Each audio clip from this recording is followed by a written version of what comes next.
एक का नाम था श्याम और दूसरा का नाम था रामू। इनके माता पिता 2 साल पहले ही गुजर गए थे, जिसके बाद घर का सारा जिम्मेदार ये दोनों भाई श्याम और रामू पर आ गया। इसके पास अपने पूर्वजों का कुछ जमीन था, जिससे ये अपना गुजारा करता था। श्याम अभी ज्यादा उम्र का नहीं हुआ था, मात्र ये 12 साल का था। अभी ये दिमाग से ना समझ था, जिसके चलते घर का सारा जिम्मेदार बड़ा भाई रामू पर आ गया। भैया, मैं आपसे एक जरूरी बात करना चाहता हूँ। क्या बात है छोटे?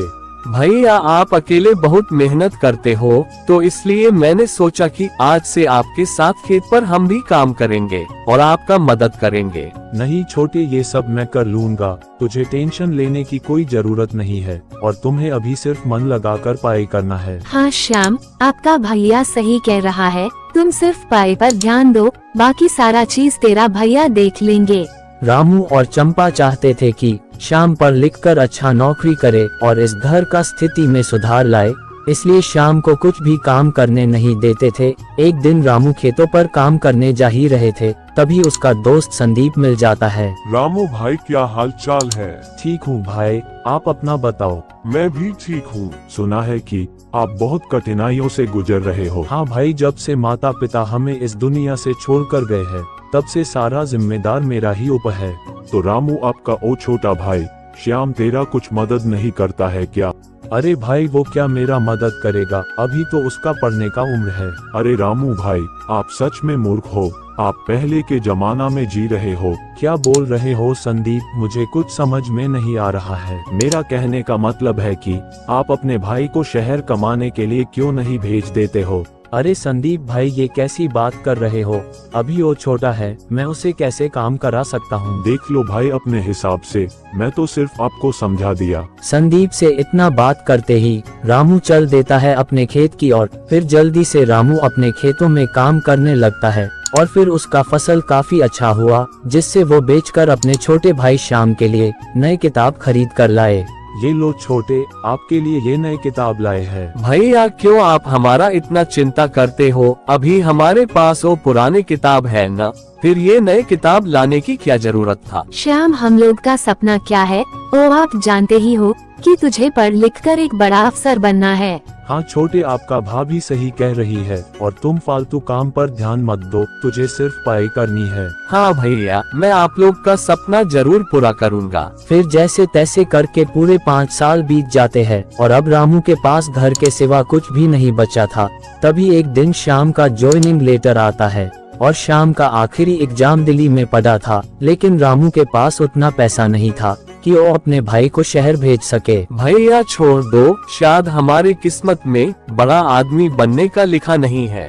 नहीं छोटे, ऐसे बात नहीं करते। तुम दिल्ली जाने का तैयारी करो, मैं अभी 10 मिनट में आता हूँ। फिर रामू जल्दी से अपने गांव के बड़े जमींदार राजेंद्र के पास जाता है और कहता है, साहब मुझे इस वक्त आपका मदद चाहिए। हाँ रामू, बोलो क्या हुआ?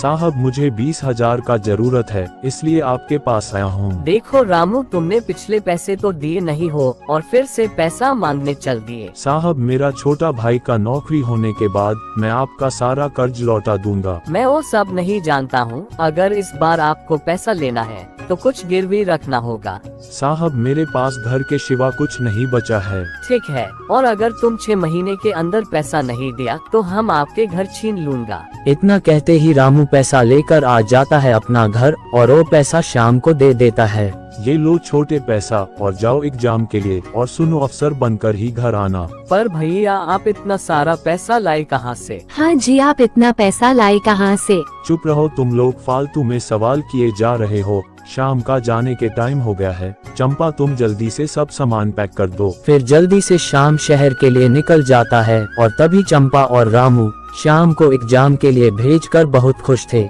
ये दोनों अब श्याम को सिर्फ अफसर बनते हुए देखना चाहते थे, लेकिन रामू के पास पैसा ना होने के कारण ये कुछ भी खा लेता था। इसी तरह दिन बीतते गए।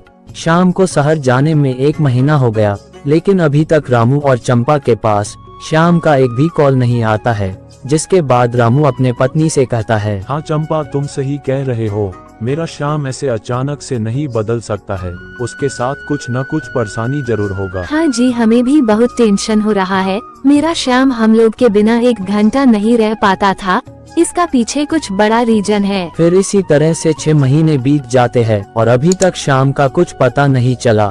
तभी इसी वक्त इस गांव का बड़े जमींदार राजेंद्र रामू के घर आता है और कहता है, रामू, तुमने अभी तक मेरा पैसा नहीं दिया।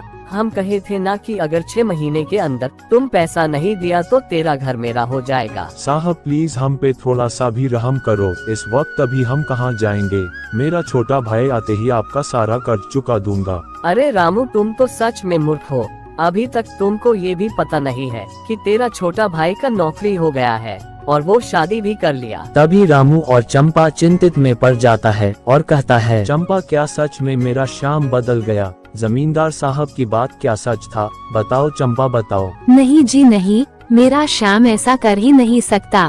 फिर कुछ महीने बाद श्याम अपने पत्नी रीता के साथ अपने घर आता है। फिर रामू कहता है, श्याम मेरा भाई, ये आपके साथ में कौन है और तुम इतने दिनों से कहाँ थे? हाँ श्याम, तुम्हारे बारे में कुछ खबर नहीं मिल रहा था, जिसकी वजह से हम लोग काफी ज्यादा परेशान थे। ये मेरा पत्नी है, मैंने इससे शादी की है और अब से ये यही रहेगी। तभी रामू को पता चल गया कि ये मेरा छोटा वाला श्याम नहीं रहा, इसको बाहर का हवा लग गया, अब ये पूरा बदल गया। श्याम, तुम हम लोग से बिना पूछे कैसे शादी कर लिया? भाभी, अब हमें भी ज्ञान हो गया है, मैं अपना फैसला खुद ले सकता हूँ। श्याम के इस बात से रामू और चंपा को बहुत दुख हुआ और यहाँ से रामू और चंपा बिना कुछ बोले निकल जाता है।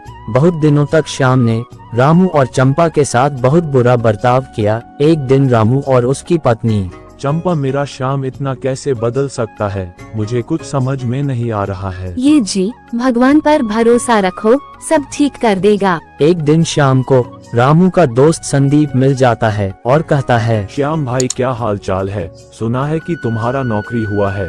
हाँ संदीप भैया, हमारा सच में नौकरी लगा है और मैं भगवान के कृपा से बम बम हूँ। अरे श्याम भाई, तुम भगवान के कृपा से नहीं बल्कि अपने भाई रामू के कृपा से बम बम हो। कैसी बात कर रहे हो संदीप भैया, मैं अपने मेहनत से आज इस मुकाम पर खड़ा हूँ। तभी संदीप ने श्याम को उसके भैया के बारे में सारा बात बताता है और फिर रोते हुए श्याम बोला, हे भगवान, ये मैंने कैसा पाप कर दिया। अगली सुबह सबसे पहले श्याम अपने भाई रामू के पास जाता है और कहता है, भैया जो मैं आपके साथ किया हूँ वो माफी के लायक नहीं है। मैं अपने पत्नी के बहकावे में आकर आपके साथ इतना गलत किया, प्लीज भैया मुझे माफ कर दो। अरे छोटे, मैंने तुझसे कब कहा कि मैं तुमसे नाराज हूँ? मुझे पता था एक दिन न एक दिन तुमको जरूर समझ में आएगा और वो दिन आज आ गया। इतना कहते ही दोनों भाई आपस में गले मिल जाते हैं और पहले जैसा खुशी खुशी एक साथ रहने लगे।